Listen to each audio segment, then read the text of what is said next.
Hi friends, welcome to sridivya aari works. இன்னைக்கு இந்த பியூட்டிஃபுல்லான ஒரு டிசைன் தான் பார்க்க போகிறோம். ஸோ டிசைன் வந்து நான் ஃபஸ்ட்டு வரைஞ்சிக்கிறேன். எந்த டிசைன் நான் வந்து ட்ரேஸ்லாம் பண்ணல. இது சும்மா சிம்பிளாக இருக்கிறதுனால ஃப்ரீ ஹேண்ட்லேயே வரைஞ்சிக்கிறேன். 2 லீஃப் மாதிரி போட்டுட்டு சென்டரில் வந்து மொட்டு மாதிரி. ஸோ அதை சுற்றி இந்த மாதிரி போட்டுக்கலாம். ஸோ இந்த டிசைன் வந்து ஈஸி தான், எல்லாருமே வந்து வரையலாம். நம்ம இந்த டிசைனில் வந்து 2 ஸ்டிச் தான் பேசிக்காக யூஸ் பண்ண போகிறோம். ஸோ நான் ஃபஸ்ட்டு யூஸ் பண்ண போகிறது வந்து பார்த்திங்கன்னா லோட் ஸ்டிச். இப்போ இங்கே ஸ்டார்ட் பண்ணிங்கன்னா க்ராஸாக அந்த சைடு ஆப்போசிட் சைடில் திருப்பி இங்கே எடுக்கணும். பக்கத்தில் ஒரு குத்து குத்தி அப்படியே எடுத்து நூல் எடுத்து அங்கே திருப்பி அங்கே வந்து ஒரு சின்ன ஸ்டிச் போடணும். அப்புறம் ஒரு லாங் ஸ்டிச், அப்புறம் ஸ்மால் ஸ்டிச், திருப்பி லாங், திருப்பி ஸ்மால். ஸோ இதே மாதிரி தான் நம்ம வந்து ஃபுல்லாமே போட போகிறோம். லீஃப் வந்து நம்ம அந்த மாதிரி கிராஸாக எடுக்கிறப்ப தான் நம்மளுக்கு வந்து லீஃப் அந்த ஃபினிஷிங் வந்து நீட்டாக வரும். ஸோ லோட் ஸ்டிச் அப்படின்னாலே நம்ம வந்து ஃபஸ்ட்டு கிராஸாக தான் வந்து போடணும். ஸ்ட்ரைட்டாக போட்டிங்கன்னா உங்களுக்கு வந்து வராது. இந்த மாதிரி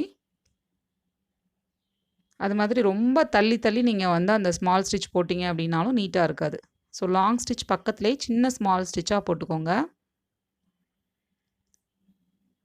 கொஞ்சம் கேப் விடாமல் நெருக்கமாக போட்டுக்கலாம். ஸோ இந்த லோட் ஸ்டிச் வந்து ஸ்டார்டிங்கில் வந்து நூல் பிரிஞ்சு போகிற மாதிரி இருக்கும். அவ்வளோ அந்த ஃபினிஷிங் வந்து அவ்வளோ நீட்டாக இருக்காது. ஸோ ப்ராக்டிஸ் தான் ஃப்ரெண்ட்ஸ். நீங்கள் எவ்வளோக்கு எவ்வளோ ப்ராக்டிஸ் பண்ணுறீங்களோ அவ்வளோக்கு எவ்வளோ வந்து உங்களுக்கு ஆரி வந்து சீக்கிரமாக வரும். மற்றபடி இதில் ஒன்றுமே இல்லை, நல்லா ப்ராக்டிஸ் பண்ணாலே போதும். இந்த டிசைன் வந்து பார்க்குறதுக்கு ரொம்ப பியூட்டிஃபுல்லாக எலகண்டாக இருக்குது. ஆனால் வந்து ரொம்ப சிம்பிளான ஸ்டிச்சஸ் தான் வந்து இதில் யூஸ் பண்ணியிருக்கேன். லோட் ஸ்டிச்சும் நம்ம வந்து பேசிக்காக போடுற செயின் ஸ்டிச்சும். ஸோ எண்டில் வந்து பார்த்திங்கன்னா இப்போ உங்களுக்கு லீஃப் மாதிரி இருக்கும். ஸோ இதை சுற்றி நார்மலாக சரி த்ரெட் வச்சு, கோல்டு கலர் சரி த்ரெட் வச்சு செயின் ஸ்டிச் போட்டுக்கலாம். கொஞ்சம் பக்கத்துலேயே நெருக்கமாக போடுங்க. போட்டு எண்டு நாட் போட்டதுக்கப்புறம் அந்த மொட்டுக்கும் வந்து நம்ம செயின் ஸ்டிச் வந்து போட்டுக்கலாம். போட்டு முடிச்சதுக்கப்புறம் இப்போ நான் 2 சைடும் போட்டுட்டேன். சென்டரில் வந்து நம்ம பீடு ஒர்க் வைக்க போகிறோம். ஆல்ரெடி என்னோடய டுட்டோரியல்ஸில் பீட் எப்படி வந்து ஆரி ஒர்க்கில் வைக்கிறதுன்னு சொல்லி போட்டிருக்கேன். வேணால் டிஸ்கிரிப்ஷனில் லிங்க் கொடுக்குறேன், செக் பண்ணிக்கோங்க. இந்த மாதிரி இந்த பீடுமே நம்ம வந்து ஃபஸ்ட்டு க்ராஸாக வச்சுட்டே வரும்போது ஃபினிஷிங் வந்து அழகாக இருக்கும்.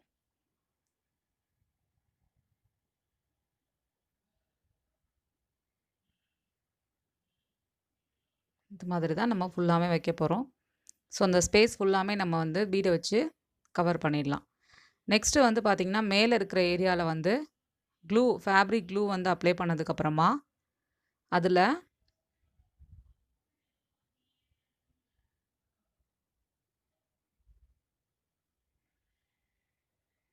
இது ஒரு மாதிரி மெட்டாலிக் கோல்டு ஃப்ரெண்ட்ஸ். இந்த கலர் வந்து ஸோ தேன் கலர் அப்படின்னு சொல்லுவாங்க.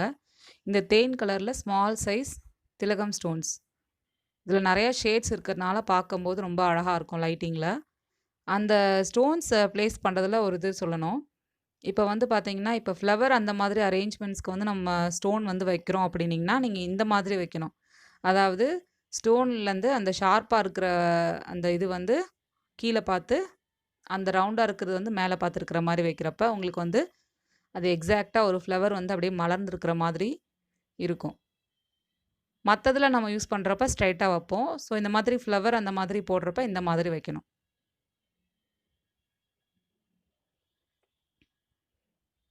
ஸோ வச்சுட்டு நெக்ஸ்ட்டு இதை சுற்றி நம்ம வந்து செயின் ஸ்டிச் தான் வந்து போட போகிறோம்.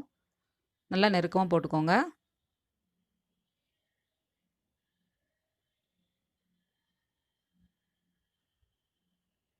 ஃபுல்லாமே போட்டுக்கலாம். ஸோ வந்து முடிச்சிட்டேன் ஃப்ரெண்ட்ஸ். இப்போ இது 2த்துக்கும் சென்டரில் இருக்கிற கேப்பில் வந்து நீங்கள் சக்ரீஸ் வந்து ப்ளேஸ் பண்ணிக்கலாம். அது மாதிரி நம்ம வந்து நெக்லைனில் வந்து இன்னும் செயின், அதுக்கப்புறமா பீடு ஒர்க்கு இதெல்லாம் பண்ணுறப்ப அந்த ஃப்ளவர்ஸ்க்கு அந்த கேப் வந்து கரெக்டாக வரும். ஸோ அதனால தான் நான் கேப் விட்டு இந்த மாதிரி பண்ணியிருக்கேன். உங்களுக்கு வந்து எல்லா ஃப்ளவர்ஸும் சேம் சைஸ் வேணும் அப்படின்னு நினச்சிங்கன்னா, நீங்கள் வந்து ஒரு ட்ரேஸ் பேப்பரில் இந்த மாதிரி சின்னதாக வரைஞ்சிட்டு கூட நீங்கள் ட்ரேஸ் பண்ணிக்கோங்க. அப்படி பண்ணுறப்ப உங்களுக்கு எல்லா ஃப்ளவர்ஸும் சேம் சைஸாக இருக்கும். ஸோ இந்த ஃப்ளவர் டிசைன் வந்து உங்களுக்கு பிடிச்சிருக்கும்னு நினைக்கிறேன். சிம்பிளாக 2 ஸ்டிச்சஸ் மட்டும் யூஸ் பண்ணி நம்ம வந்து இந்த டிசைன் வந்து போடலாம். ஸோ இந்த வீடியோ உங்களுக்கு பிடிச்சிருந்ததுன்னா மறக்காமல் லைக், ஷேர் பண்ணுங்கள், சப்ஸ்கிரைப் பண்ணுங்கள். உங்களுக்கு ஏதாவது ஃபீட்பேக்ஸ் இருந்தால் கமெண்ட் செக்ஷனில் சொல்லுங்கள் ஃப்ரெண்ட்ஸ். வீடியோ பார்த்ததுக்கு ரொம்ப நன்றி.